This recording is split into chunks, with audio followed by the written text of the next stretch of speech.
Hello guys, আসসালামু আলাইকুম। তোমাদের সঙ্গে একটু শর্টভাবে একটি রেসিপি শেয়ার করছি, সেটা হচ্ছে চা। তো চাটা কীভাবে বানানো হয়, যারা নতুন তারা তো একদম সহজে পারো না, তার জন্য তোমাদের সঙ্গে ভিডিওটা শেয়ার করছি। প্রথমে যে কজন খাবে সেই কাপ মেপে পানি দেবে, দেওয়ার পরে গ্যাসটা জ্বালিয়ে নিয়ে পানিটা গ্যাসের মধ্যে বসিয়ে দেবে।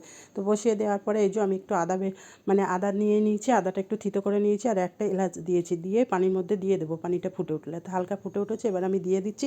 দেওয়া হয়ে গেলে, পানিটা ফুটে গেলে এর মধ্যে আমি দেবো চিনি। তো চিনি দেবো, চিনি বেশি দেবো না, আমি 3 কাপ চা করছি, 3 কাপ চায়ের জন্য 3 কাপই চিনি দিচ্ছি।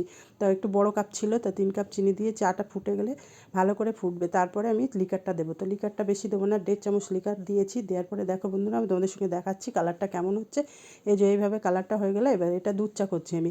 তো প্রথমে দুধটাকে আমি কাপের মধ্যে কেটে নিয়েছি, নেওয়ার পর চাটা ছেঁকে দিচ্ছি, দিয়ে তারপরে একটু নেড়ে নেব, নিয়ে যদি দুধের দলা দলা থাকে সেটা আমি ছেঁকে নেব, নিয়ে এইভাবে চাটা তৈরি হয়ে যাবে, খুব সহজ। তো আজকে ভিডিওটা এই পর্যন্ত, খোদা হাফেজ।